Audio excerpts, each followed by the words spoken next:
concept of hero. At the end of the lesson, the students should be able to trace the Filipino concept of hero, bayani, through times. Analysis the criteria set by the emotion and recognizing heroes, and they access the heroisms of Rizal using the definitions and criteria of heroes. People tend to misconstrue to the title hero as an award given to dead people, doing great things, and likewise misinterpreted as something only heroes like Rizal can achieve. Worse, and the popular Filipino adage, mahirap magpakabayani. Ang bayani ay binabaril sa lunita, implies people become individualistic, devoid of care for others. Such views, unfortunately, hide their sign on the various possibilities they can do for the country. This lesson traces the concept of hero in the Filipino culture and history of access, whether its traditional sense is confirmed only to the likes of Rizal. On one hand, or may be applied to normal people, like the millennials. On the other hand, exploration youth empowerment. Through the mandate of state vested upon the Rizal Law, the youth become empowered to generate new ideas that can change and improve the society. With this in mind, the youth can actually select their new set of heroes. These heroes may not necessarily be dead. Ordinary or common people may be chosen.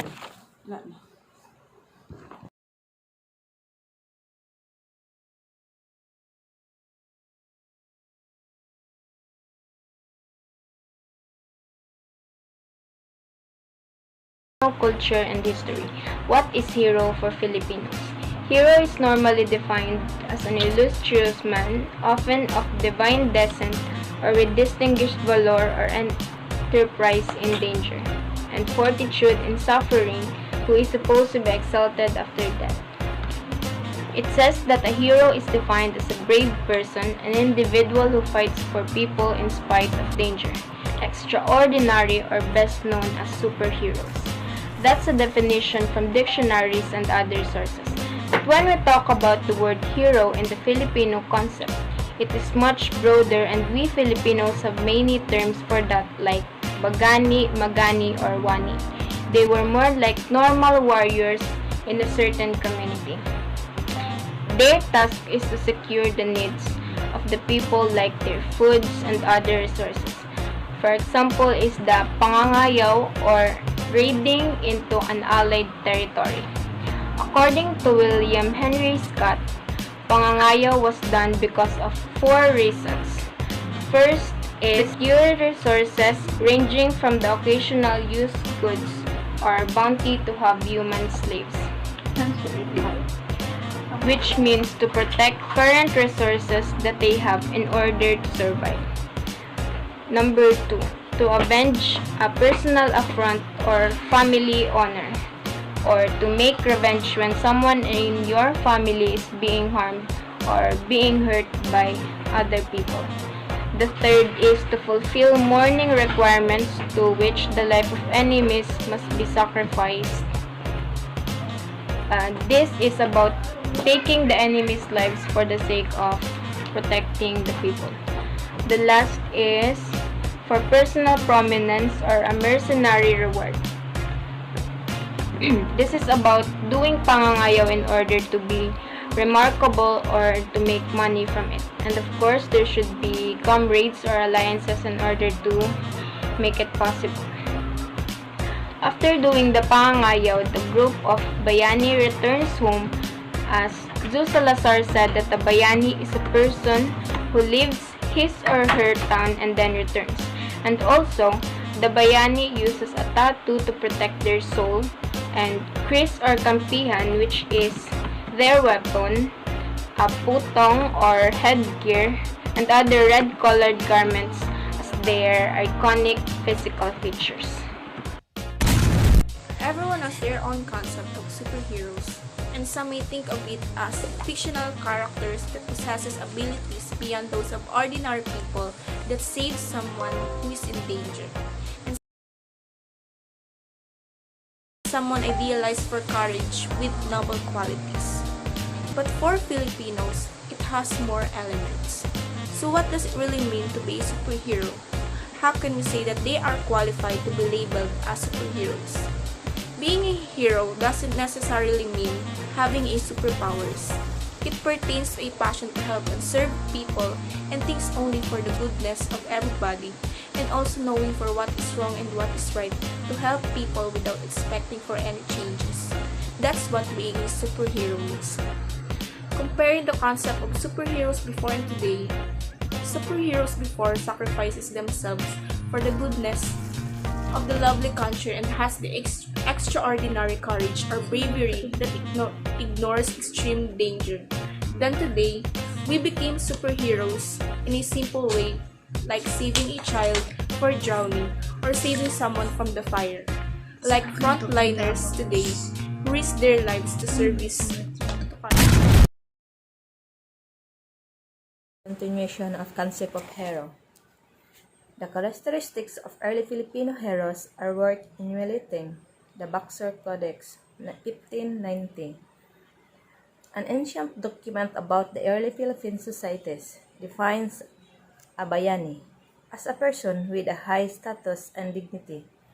Pedro Serrano Lactau is his dictionary elaborate the personality of bayani. A person has first no one, walang takot. Courageous, matapang, firm, matibay, bold, mapanghas, but quite tahimik, and calm, mahinahon. Qualities of the main characters of Philippine epics like Lamang, Labaw Dungon, Tuaang, etc. On the other hand, represent the actual bayani. All these qualities are earlier present in a living human. The concept of Filipino hero in early Philippine societies, therefore, is not a posthumous award given to dead people, but rather an honorific role, a title in the society. Nevertheless, changes occurred when the Spaniards conquered the Philippines. Instead of living role models, the Spaniards had introduced the image of obedience, of saint, and disciplines whom the Filipinos had to imitate in order to become a good colonials. Vidas Cantet, or the lives of dead saints, became the foundation of good qualities of life. Doctrina Christiana, or prayer and doctrine books, became a textbook of faith. The Americans, on the other hand, propagated a secular view on heroes. Heroes worshipping of American soldiers who died during the Philippine-American War. Then, David of Philippine insurrection, like General Henry W. Lawton, Colonel John M. Stuttenberg, and Colonel Harry Egbert, was promoted through monument and annual commemoration rituals to justify the need for American tutelage in the Philippines. Filipino heroes were also venerated during this period. Jose Rizal, who was executed by the Spaniards, became the leading national hero. Mabini, Luna, and Del Pilar also became household names.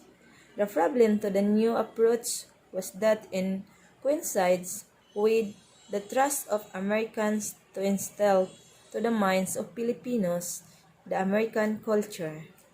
This was done through the study of American heroes and past presidents like George Washington, Abraham Lincoln, and Benjamin Franklin.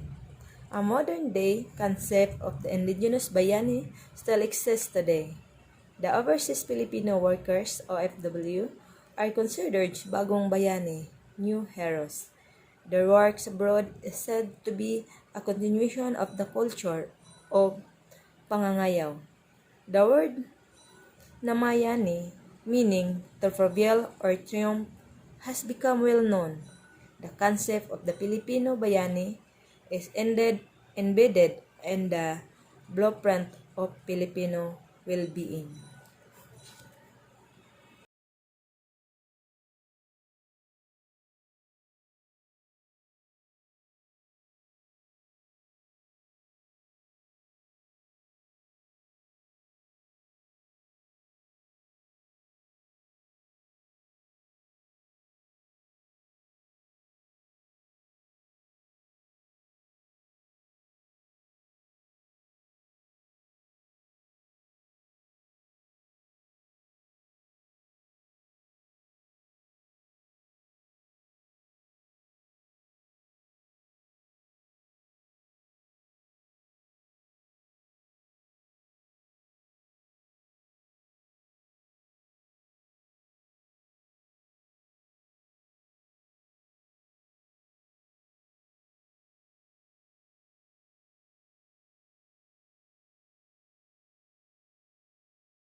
Criteria for recognition's heroes. A hero is a social contract, since that is the nature of the process. Recognizing heroes is always subjective. To bridge the gap, the National Heraldical Commission of the Philippines, NHCP, released some of the criteria for recognizing heroes through the Project Saysay. The criteria are listed below. Number 1, the extent of persons sacrifice for the welfare of the country. Teodoro E. Agoncillo, 1965. 2. The motive of the methods employed in the attainment of the ideal welfare of the country. Teodoro E. Agoncillo, 1965. 3. The moral character of the person concerned. Teodoro E. Agoncillo, 1965. 4. The influence of the person concerned on his, her, its, and or the succeeding its. Teodoro Agoncillo, 1965. 5. Those who have a concept of nation and thereafter aspire and struggle for the nation's freedom. 1. Prey, D. Corpus, 1993. 6. Those who define and contribute to a system of life of freedom and order for a nation. Onofre, D. Corpus, 1993. 7. Those who contribute to the quality of life and destiny of a nation. Onofre, D. Corpus, 1993. 8. A part of the people's expression. Alfredo Lagmay, 1995. 9. Person who thinks of the future, especially the future generation. Alfredo Lagmay, 1995. And 10. The choice of the hero involves not only the recounting of an episode or event in history, but of the entire process that made this particular person a hero. Alfredo Lagmay, 1995.